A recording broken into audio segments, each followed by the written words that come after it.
أعوذ بالله من الشيطان الرجيم. بسم الله الرحمن الرحيم. لن تنالوا البر حتى تنفقوا مما تحبون وما تنفقوا من شيء فإن الله به عليم. كل الطعام كان حلا لبني إسرائيل إلا ما حرم إسرائيل على نفسه من قبل أن تنزل التوراة. قل فأتوا بالتوراة فاتلوها إن كنتم صادقين. فمن افترى على الله الكذب من بعد ذلك فأولئك هم الظالمون. قل صدق الله.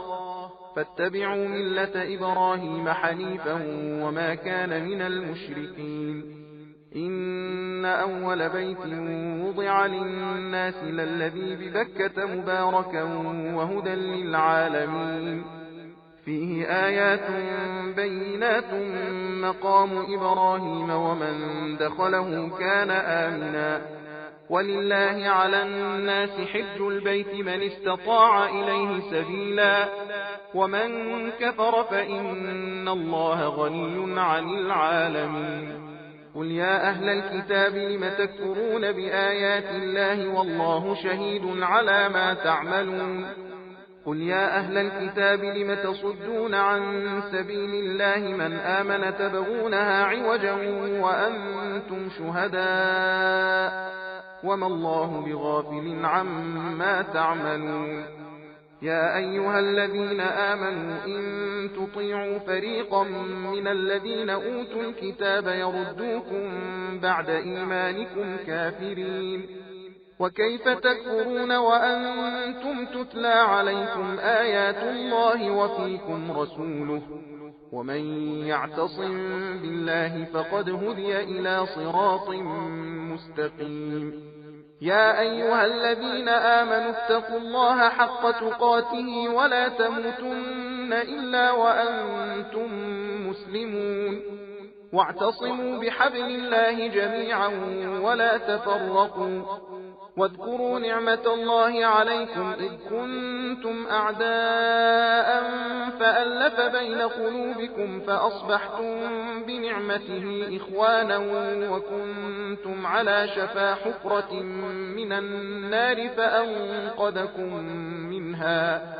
كذلك يبين الله لكم آياته لعلكم تهتدون. ولتكن منكم أمة يدعون إلى الخير ويأمرون بالمعروف وينهون عن المنكر وأولئك هم المفلحون. ولا تكونوا كالذين تفرقوا واختلفوا من بعد ما جاءهم البينات وأولئك لهم عذاب عظيم. يوم تبيض وجوه وتسود وجوه فأما الذين اسودت وجوههم أكفرتم بعد إيمانكم فذوقوا العذاب بما كنتم تكفرون. وأما الذين ابيضت وجوههم ففي رحمة الله هم فيها خالدون. تلك آيات الله نتلوها عليك بالحق وما الله يريد ظلما للعالمين. ولله ما في السماوات وما في الأرض وإلى الله ترجع الأمور. كنتم خير أمة أخرجت للناس تأمرون بالمعروف وتنهون عن المنكر وتؤمنون بالله. ولو آمن أهل الكتاب لكان خيرا لهم منهم المؤمنون وأكثرهم الفاسقون. لن يضروكم إلا أذى وإن يقاتلوكم يولوكم الأدبار ثم لا ينصرون. ضربت عليهم الذلة أينما تقفوا إلا بحبل من الله وحبل من الناس وباءوا بغضب من الله وضربت عليهم المسكنة ذلك بأنهم كانوا يكفرون بآيات الله ويقتلون الأنبياء بغير حق ذلك بما عصوا وكانوا يعتدون. ليسوا سواء من أهل الكتاب أمة قائمة يتلون آيات الله آناء الليل وهم يسجدون يؤمنون بالله واليوم الآخر ويأمرون بالمعروف وينهون عن المنكر ويسارعون في الخيرات وأولئك من الصالحين وما يفعلوا من خير فلن يكفروه والله عليم بالمتقين. إن الذين كفروا لن تغني عنهم أموالهم ولا أولادهم من الله شيئا وأولئك أصحاب النار هم فيها خالدون. مثل ما ينفقون في هذه الحياة الدنيا كمثل ريح فيها صر أصابت حرث قوم ظلموا أنفسهم فأهلكت وما ظلمهم الله ولكن أنفسهم يظلمون. يا أيها الذين آمنوا لا تتخذوا بطانة من دونكم لا يألونكم خبالا ودوا ما عنتم قد بدت البغضاء من أفواههم وما تخفي صدورهم أكبر قد بينا لكم الآيات إن كنتم تعقلون. ها أنتم أولئك تحبونهم ولا يحبونكم وتؤمنون بالكتاب كله وإذا لقوكم قالوا آمنا وإذا خلوا عضوا عليكم الأنامل من الغيظ قل موتوا بغيظكم إن الله عليم بذات الصدور. إن تمسسكم حسنة تسؤهم وإن تصبكم سيئة يفرحوا بها وإن تصبروا وتتقوا لا يضركم كيدهم شيئا إن الله بما يعملون محيط. وإذ غدوت من أهلك تبوئ المؤمنين مقاعد للقتال والله سميع عليم. إذ هم الطائفتان منكم أن تفشلا والله وليهما وعلى الله فليتوكل المؤمنون. ولقد نصركم الله ببدر وأنتم أذلة فاتقوا الله لعلكم تشكرون. إذ تقول للمؤمنين ألن يكفيكم أن يمدكم ربكم ب3,000 من الملائكة منزلين بلى إن تصبروا وتتقوا ويأتوكم من فورهم هذا يمددكم ربكم ب5,000 من الملائكة مسومين. وما جعله الله إلا بشرى لكم ولتطمئن قلوبكم به وما النصر إلا من عند الله العزيز الحكيم. ليقطع طرفا من الذين كفروا أو يكبتهم فينقلبوا خائبين. ليس لك من الأمر شيء أو يتوب عليهم أو يعذبهم فإنهم ظالمون. ولله ما في السماوات وما في الأرض يغفر لمن يشاء ويعذب من يشاء والله غفور رحيم. يا أيها الذين آمنوا لا تأكلوا الربا أضعافا مضاعفة واتقوا الله لعلكم تفلحون. واتقوا النار التي أعدت للكافرين. وأطيعوا الله والرسول لعلكم ترحمون. وسارعوا إلى مغفرة من ربكم وجنة عرضها السماوات والأرض أعدت للمتقين الذين ينفقون في السراء والضراء والكاظمين الغيظ والعافين عن الناس والله يحب المحسنين. والذين إذا فعلوا فاحشة أو ظلموا أنفسهم ذكروا الله فاستغفروا لذنوبهم ومن يغفر الذنوب إلا الله ولم يصروا على ما فعلوا وهم يعلمون. أولئك جزاؤهم مغفرة من ربهم وجنات تجري من تحتها الأنهار خالدين فيها ونعم أجر العاملين. قد خلت من قبلكم سنن فسيروا في الأرض فانظروا كيف كان عاقبة المكذبين. هذا بيان للناس وهدى وموعظة للمتقين. ولا تهنوا ولا تحزنوا وأنتم الأعلون إن كنتم مؤمنين. إن يمسسكم قرح فقد مس القوم قرح مثله وتلك الأيام نداولها بين الناس وليعلم الله الذين آمنوا ويتخذ منكم شهداء والله لا يحب الظالمين. وليمحص الله الذين آمنوا ويمحق الكافرين. أم حسبتم أن تدخلوا الجنة ولما يعلم الله الذين جاهدوا منكم ويعلم الصابرين.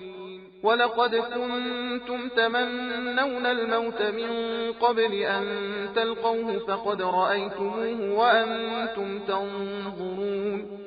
وما محمد إلا رسول قد خلت من قبله الرسل أفإن مات أو قتل انقلبتم على أعقابكم ومن ينقلب على عقبيه فلن يضر الله شيئا وسيجزي الله الشاكرين. وما كان لنفس أن تموت إلا بإذن الله كتابا مؤجلا ومن يرد ثواب الدنيا نؤته منها ومن يرد ثواب الآخرة نؤته منها وسنجزي الشاكرين.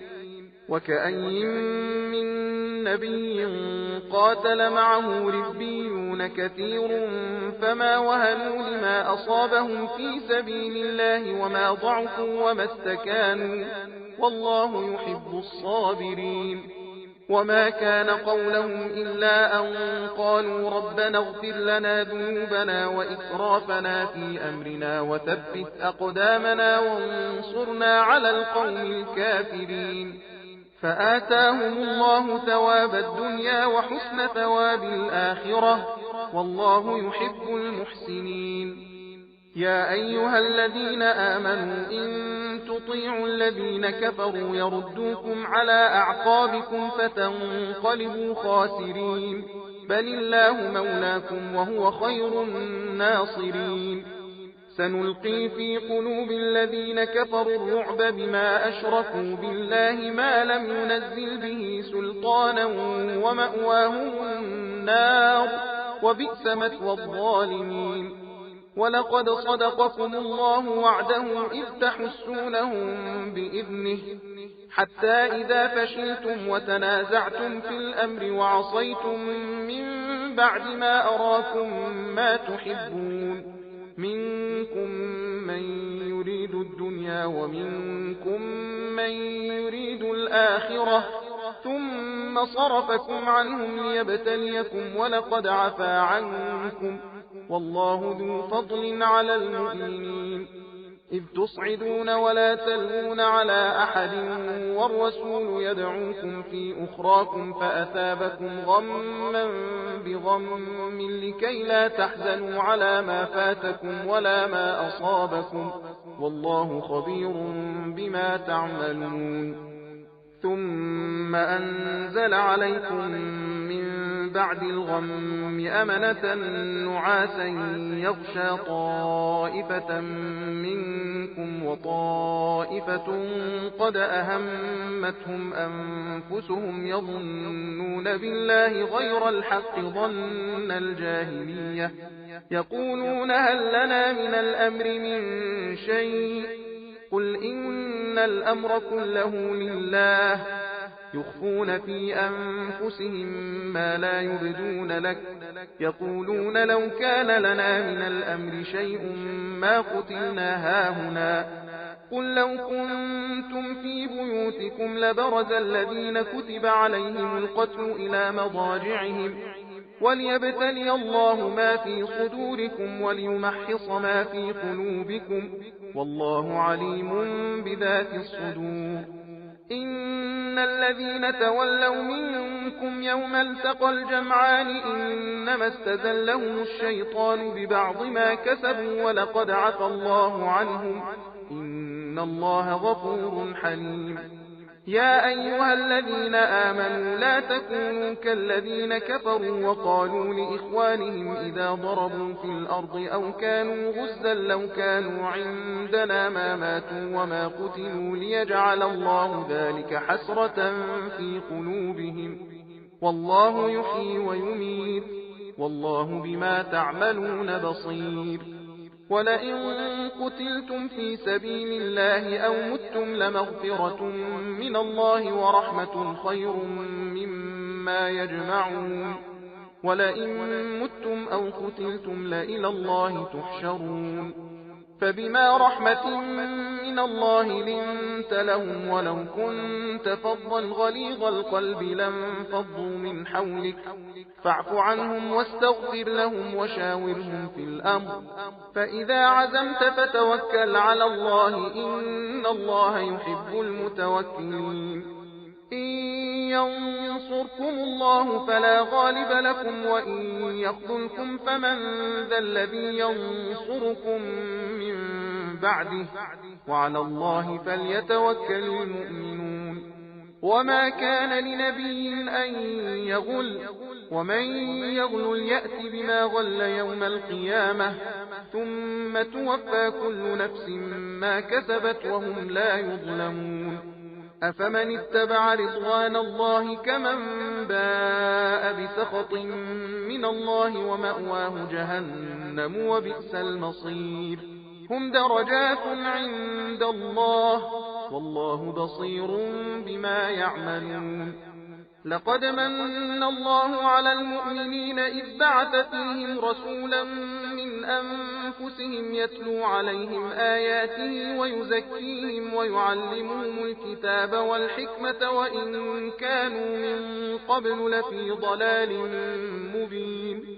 أولما أصابتكم مصيبة قد أصبتم مثليها قلتم أنى هذا قل هو من عند أنفسكم إن الله على كل شيء قدير.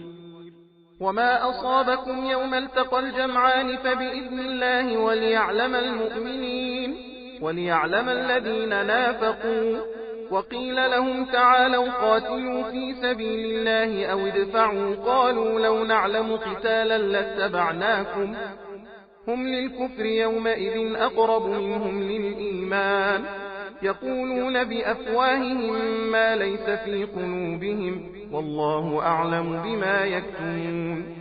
الذين قالوا لإخوانهم وقعدوا لو أطاعونا ما قتلوا قل فادرءوا عن أنفسكم الموت إن كنتم صادقين. ولا تحسبن الذين قتلوا في سبيل الله أمواتا بل أحياء عند ربهم يرزقون. فرحين بما آتاهم الله من فضله ويستبشرون بالذين لم يلحقوا بهم من خلفهم ألا خوف عليهم ولا هم يحزنون. يستبشرون بنعمة من الله وفضل وأن الله لا يضيع أجر المؤمنين. الذين استجابوا لله والرسول من بعد ما أصابهم القرح للذين أحسنوا منهم واتقوا أجر عظيم. الذين قال لهم الناس إن الناس قد جمعوا لكم فاخشوهم فزادهم إيمانا وقالوا حسبنا الله ونعم الوكيل. فانقلبوا بنعمة من الله وفضل لم يمسسهم سوء واتبعوا رضوان الله والله ذو فضل عظيم.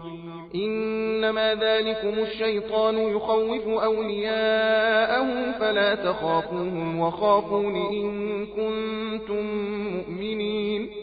ولا يحزنك الذين يسارعون في الكفر إنهم لن يضروا الله شيئا يريد الله ألا يجعل لهم حظا في الآخرة ولهم عذاب عظيم. إن الذين اشتروا الكفر بالإيمان لن يضروا الله شيئا ولهم عذاب أليم ولا يحسبن الذين كفروا أنما نملي لهم خير لأنفسهم إنما نملي لهم ليزدادوا إثما ولهم عذاب مهين ما كان الله ليذر المؤمنين على ما أنتم عليه حتى يميز الخبيث من الطيب وما كان الله ليطلعكم على الغيب ولكن الله يجتبي من رسله من يشاء فآمنوا بالله ورسله وإن تؤمنوا وتتقوا فلكم أجر عظيم ولا يحسبن الذين يبخلون بما آتاهم الله من فضله هو خيرا لهم بل هو شر لهم سيطوقون ما بخلوا به يوم القيامة ولله ميراث السماوات والأرض والله بما تعملون خبير لقد سمع الله قول الذين قالوا إن الله فقير ونحن أغنياء سنكتب ما قالوا وقتلهم الأنبياء بغير حق ونقول ذوقوا عذاب الحريق ذلك بما قدمت أيديكم وأن الله ليس بظلام للعبيد الذين قالوا إن الله عهد إلينا ألا نؤمن لرسول حتى يأتينا بقربان تأكله النار قل قد جاءكم رسل من قبلي بالبينات وبالذي قلتم فلم قتلتموهم إن كنتم صادقين فإن كذبوك فقد كذب رسل من قبلك جاءوا بالبينات والزبر والكتاب المنير كل نفس ذائقة الموت وإنما توفون أجوركم يوم القيامة فمن زحزح عن النار وأدخل الجنة فقد فاز وما الحياة الدنيا إلا متاع الغرور لتبلون في أموالكم وأنفسكم ولتسمعن من الذين أوتوا الكتاب من قبلكم ومن الذين أشركوا أذى كثيرا وإن تصبروا وتتقوا فإن ذلك من عزم الأمور وإذ أخذ الله ميثاق الذين أوتوا الكتاب لتبيننه للناس ولا تكتمونه فنبذوه وراء ظهورهم واشتروا به ثمنا قليلا فبئس ما يشترون لا تحسبن الذين يفرحون بما أتوا ويحبون أن يحمدوا بما لم يفعلوا فلا تحسبنهم بمفازة من العذاب ولهم عذاب أليم ولله ملك السماوات والأرض والله على كل شيء قدير إن في خلق السماوات والأرض واختلاف الليل والنهار لآيات لأولي الألباب الذين يذكرون الله قياما وقعودا وعلى جنوبهم ويتفكرون في خلق السماوات والأرض ربنا ما خلقت هذا باطلا سبحانك فقنا عذاب النار ربنا إنك من تدخل النار فقد أخزيته وما للظالمين من أنصار ربنا إننا سمعنا مناديا ينادي للإيمان أن آمنوا بربكم فآمنا ربنا فاغفر لنا ذنوبنا وكفر عنا سيئاتنا وتوفنا مع الأبرار ربنا وآتنا ما وعدتنا على رسلك ولا تخزنا يوم القيامة إنك لا تخلف الميعاد فاستجاب لهم ربهم أني لا أضيع عمل عامل منكم من ذكر أو أنثى بعضكم من بعض فالذين هاجروا وأخرجوا من ديارهم وأوذوا في سبيلي وقاتلوا وقتلوا لأكفرن عنهم سيئاتهم ولأدخلنهم جنات تجري من تحتها الأنهار ثوابا من عند الله والله عنده حسن الثواب. لا يغرنك تقلب الذين كفروا في البلاد، متاع قليل ثم مأواهم جهنم وبئس المهاد. لكن الذين اتقوا ربهم لهم جنات تجري من تحتها الأنهار خالدين فيها نزلا من عند الله، وما عند الله خير للأبرار. وإن من أهل الكتاب لمن يؤمن بالله وما أنزل إليكم وما أنزل إليهم خاشعين لله لا يشترون بآيات الله ثمنا قليلا، أولئك لهم أجرهم عند ربهم إن الله سريع الحساب. يا أيها الذين آمنوا اصبروا وصابروا ورابطوا واتقوا الله لعلكم تفلحون. بسم الله الرحمن الرحيم. يا أيها الناس اتقوا ربكم الذي خلقكم من نفس واحدة وخلق منها زوجها وبث منهما رجالا كثيرا ونساء، واتقوا الله الذي تساءلون به والأرحام إن الله كان عليكم رقيبا. وآتوا اليتامى أموالهم ولا تتبدلوا الخبيث بالطيب ولا تأكلوا أموالهم إلى أموالكم وآتوا اليتامى أموالهم ولا تتبدلوا الخبيث بالطيب ولا تأكلوا أموالهم إلى أموالكم إنه كان حوبا كبيرا.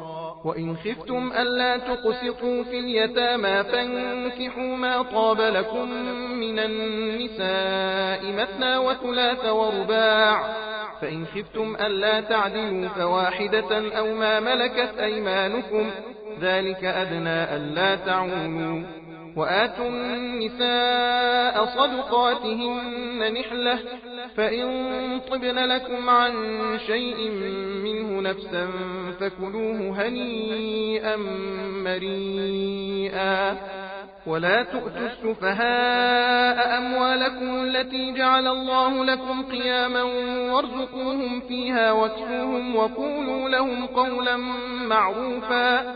وابتلوا اليتامى حتى إذا بلغوا النكاح فإن آنستم منهم رشدا فادفعوا إليهم أموالهم ولا تأكلوها إسرافا وبدارا أن يكفروا.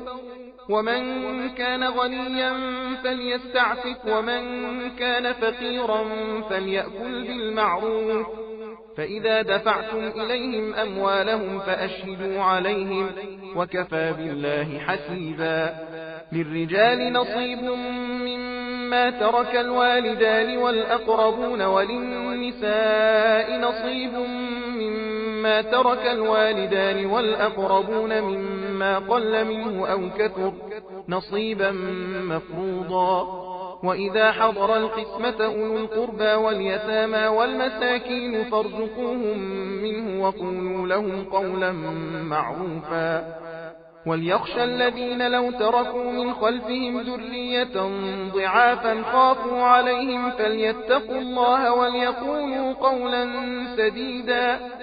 إن الذين يأكلون أموال اليتامى ظلما إنما يأكلون في بطونهم نارا وسيصلون سعيرا. يوصيكم الله في أولادكم للذكر مثل حظ الأنثيين، فإن كن نساء فوق 2 فلهن ثلثا ما ترك، وإن كانت واحدة فلها النصف، ولأبويه لكل واحد منهما السدس مما ترك إن كان له ولد، فإن لم يكن له ولد وورثه أبواه فلأمه الثلث، فإن كان له إخوة فلأمه السدس من بعد وصية يوصي بها أو دين. آباؤكم وأبناؤكم لا تدرون أيهم أقرب لكم نفعا فريضة من الله إن الله كان عليما حكيما. ولكم نصف ما ترك أزواجكم إن لم يكن لهن ولد، فإن كان لهن ولد فلكم الربع مما تركن من بعد وصية يوصين بها أو دين، ولهن الربع مما تركتم إن لم يكن لكم ولد، فإن كان لكم ولد فلهن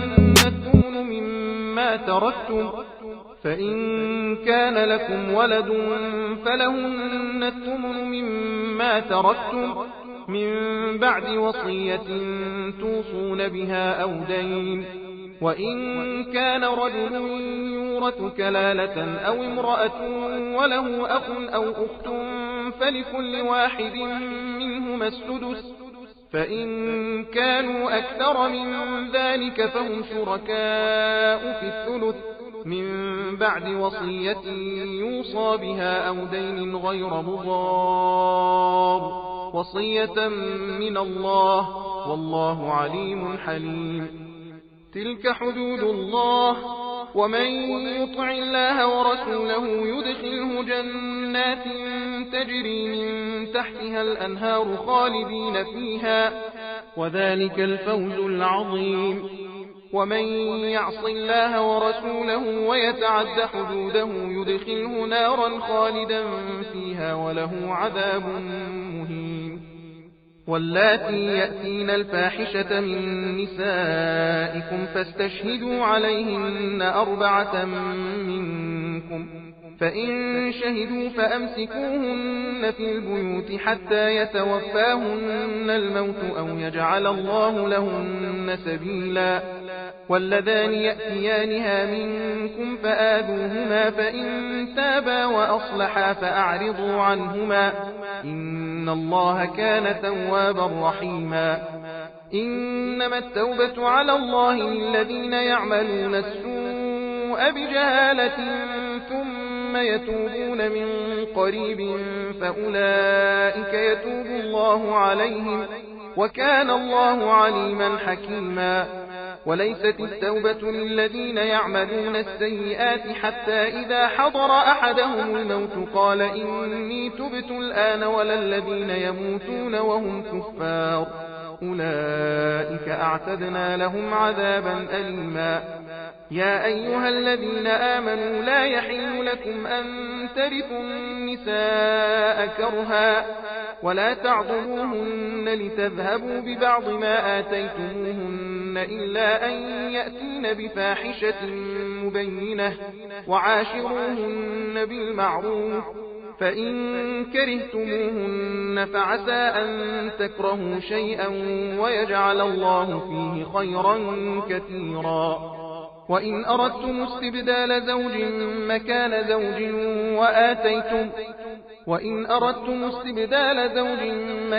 زوج وآتيتم إحداهن قنطارا فلا تأخذوا منه شيئا، أتأخذونه بهتانا وإثما مبينا. وكيف تأخذونه وقد أفضى بعضكم إلى بعض وأخذن منكم ميثاقا غليظا. ولا تنكحوا ما نكح آباؤكم من النساء إلا ما قد سلف، إنه كان فاحشة ومقتا وساء سبيلا. حرمت عليكم أمهاتكم وبناتكم وأخواتكم وعماتكم وخالاتكم وبنات الأخ وبنات الأخت وأمهاتكم اللاتي أرضعنكم وأخواتكم من الرضاعة وأمهات نسائكم وربائبكم اللاتي في حجوركم من نسائكم اللاتي دخلتم بهن، فإن لم تكونوا دخلتم بهن فلا جناح عليكم، وحلائل أبنائكم الذين